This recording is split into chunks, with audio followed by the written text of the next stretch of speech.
दुनिया का कोई भी देश, चाहे वो रूस हो या अमेरिका, अपने सबसे घातक लड़ाकू विमानों का सोर्स कोड किसी को नहीं देता, क्योंकि ये विमान का वो दिमाग होता है जिसमें रडार और मिसाइल सिस्टम के सारे राज छुपे होते हैं। लेकिन भारत ने फ्रांस के साथ होने वाली 3.25 लाख करोड़ रुपए की 114 राफेल डील में एक ऐसी चालाकी भरी शर्त रख दी है जिससे बिना सोर्स कोड मिले भी राफेल पूरी तरह देसी अंदाज में काम करेगा।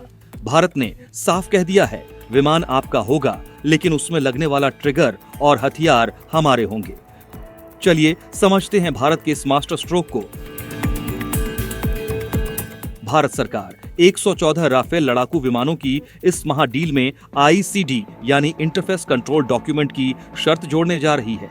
अब आप सोच रहे होंगे कि ये भला क्या है।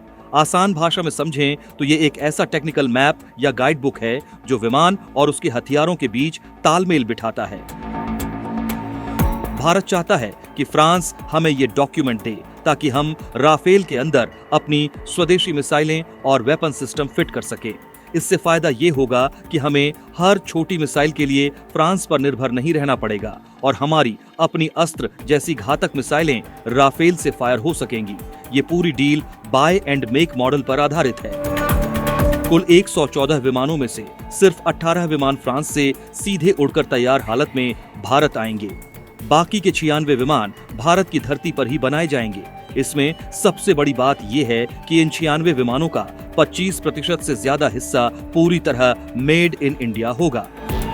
रक्षा मंत्रालय अगले महीने फ्रांस की कंपनी डसॉल्ट को इसका औपचारिक प्रस्ताव भेजने की तैयारी में है। आपको बता दें कि इस डील को 12 फरवरी को ही डिफेंस एक्विजिशन काउंसिल से हरी झंडी मिल चुकी है।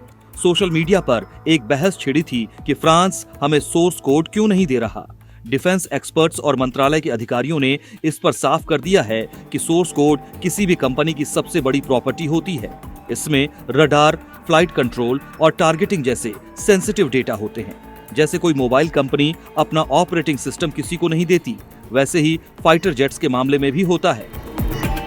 रूस और अमेरिका जैसे हमारे करीबी पार्टनर भी ये शेयर नहीं करते, इसलिए सोर्स कोड न मिलना कोई बड़ी बात नहीं है। असली जीत ICD हासिल करने में है। भारत का असली विजन सिर्फ विदेशी विमान खरीदना नहीं, बल्कि अपने डिफेंस सेक्टर को आत्मनिर्भर बनाना है।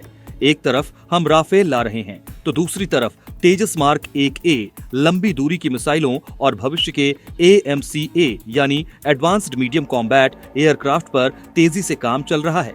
इस राफेल डील में स्वदेशी हथियारों को जोड़ने की शर्त ये सुनिश्चित करेगी कि आने वाले समय में अगर युद्ध जैसी स्थिति बनती है तो भारत को हथियारों की सप्लाई के लिए किसी दूसरे देश का मुंह न ताकना पड़े।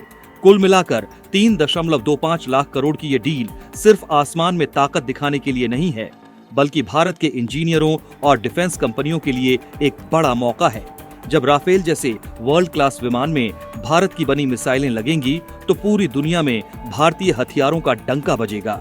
अगले कुछ महीनों में जब इसकी फाइनल गाइडलाइंस आएंगी तो ये भारत की स्ट्राइक पावर को एक नई ऊंचाई पर ले जाएगा।